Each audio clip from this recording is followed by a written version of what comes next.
একটা রহস্যময় হ্রদ যেখানে প্রতি 4 বছরে একবার জেগে ওঠে ভয়ঙ্কর কিছু জলপরী। তারা সুন্দরী মেয়েদের রূপ নিয়ে মানুষকে প্রেমের ফাঁদে ফেলে, তারপরে টেনে নিয়ে যায় মৃত্যুর গভীরে। কিন্তু এবার তারা ভুল মানুষকে শিকার বানিয়েছে, কারণ যে ছেলেটাকে তারা মারতে গিয়েছিল সেই ছেলেরই প্রেমে পড়ে যায় এক জল ডাইনি। আর সেখান থেকেই শুরু হয় ভালোবাসা, প্রতারণা আর কালো জাদুর ভয়ঙ্কর এক খেলা, যেখানে সূর্য ওঠার আগেই ঠিক হবে কে মানুষ আর কে বা জল দানব। শেষটা তোমাদের কল্পনারও বাইরে। তাই আর বেশি স্পয়লার না দিয়ে চলো সরাসরি গল্পে ঢুকে পড়া যাক।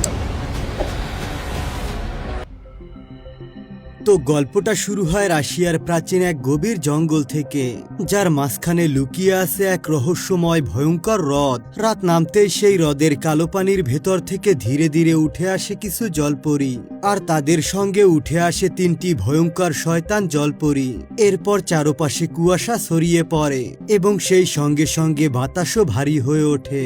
আর শয়তান জলপরীরা তাদের কালো জাদুর শক্তি দিয়ে বাকিদেরকে অজানা আদেশ দিতে শুরু করে। এরপরে দেখানো হয় একই জঙ্গলে ঘুরতে আসা এক প্রেমিক যুগলকে। নির্জন পরিবেশে তারা দুজন একে অপরের প্রতি ভালোবাসা প্রকাশ করছিল, কিন্তু ঠিক সেই মুহূর্তে পুরো জঙ্গলে কালো ধোঁয়া ছড়িয়ে পড়ে, আর সেই ছেলেটার গার্লফ্রেন্ড হঠাৎ করে অদৃশ্য হয়ে যায়। ভয় আর আতঙ্কে ছেলেটা চারদিকে তাকে খুঁজতে থাকে। ঠিক তখনই ধোঁয়ার মধ্য থেকে সে দেখতে পায় রহস্যময় এক মেয়েকে।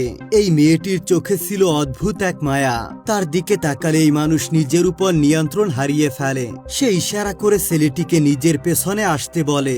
ছেলেটা মন্ত্রমুগ্ধ হয়ে তার পিছনে ধীরে ধীরে হাঁটতে শুরু করে। মেয়েটি দৌড়ে গিয়ে সেই রহস্যময় হ্রদের পানিতে নেমে পড়ে, আর ছেলেটাও কোনো চিন্তা না করে তার পেছনে পানির ভেতরে ঢুকে যায়। এরপর হঠাৎ করে চারপাশের পানি কাঁপতে শুরু করে, আর এক এক করে আরো কয়েকজন জলডাইনি পানির নিচ থেকে বেরিয়ে আসে। তারা সবাই মিলে ছেলেটির উপর ঝাঁপিয়ে পড়ে। ছেলেটি তখন পুরোপুরি অসহায় হয়ে যায়। ধীরে ধীরে তারা তার বডি থেকে সমস্ত শক্তি শুষে নিতে থাকে, আর শেষমেশ তাকে হ্রদের অন্ধকার গভীরে টেনে নিয়ে ডুবিয়ে মেরে ফেলে।